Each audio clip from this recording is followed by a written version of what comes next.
हमरो बोलही के रहली नदिया छिनरो बोलली हो भाभी आखिरो में बिटिया बियोई भूले पना घरवा गोठहु लली पना घरवा दुआर से अइले लहुरा देवर भाभी सुहावला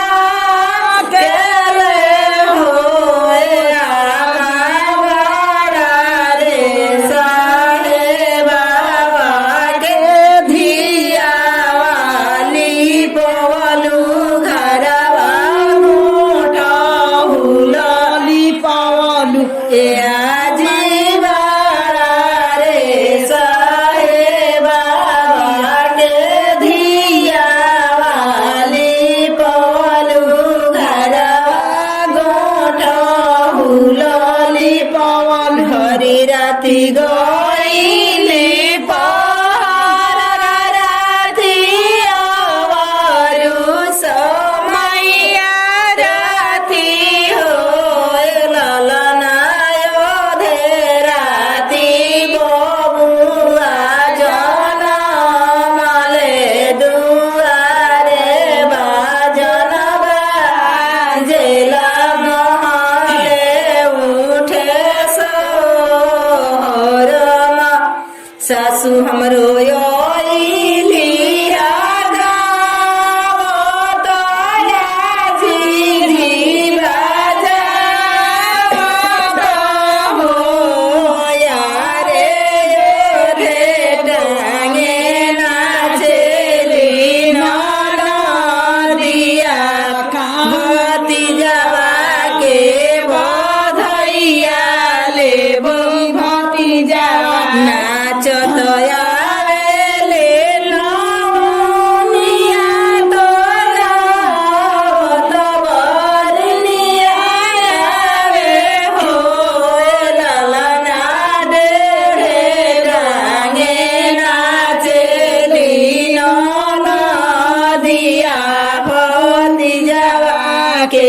बधैया लेबो भतीजवा के नामुनी के देबो हम पैसा दबरनी के रुपया देबो हो ननदी तहारा के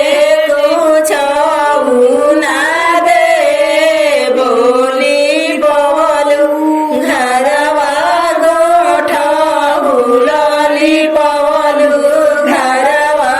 भूसहु जिनी भाभी चोरी मिसे चटनी कोठिलाया न काटेली होए ललना तिनी भाभी बेटावा बियोइली पलंगिया चढ़ी बैठेली बोलेली गरभ बोलिया बोलेली घमंड चोरवनी हाया बना ससुर जी के बना साहेब जी के होए ननदिए में कुछ लागेला तोहार चेतना घरवा अपना चेतना घरवा हाय हाय खुटिया क्या जी अलग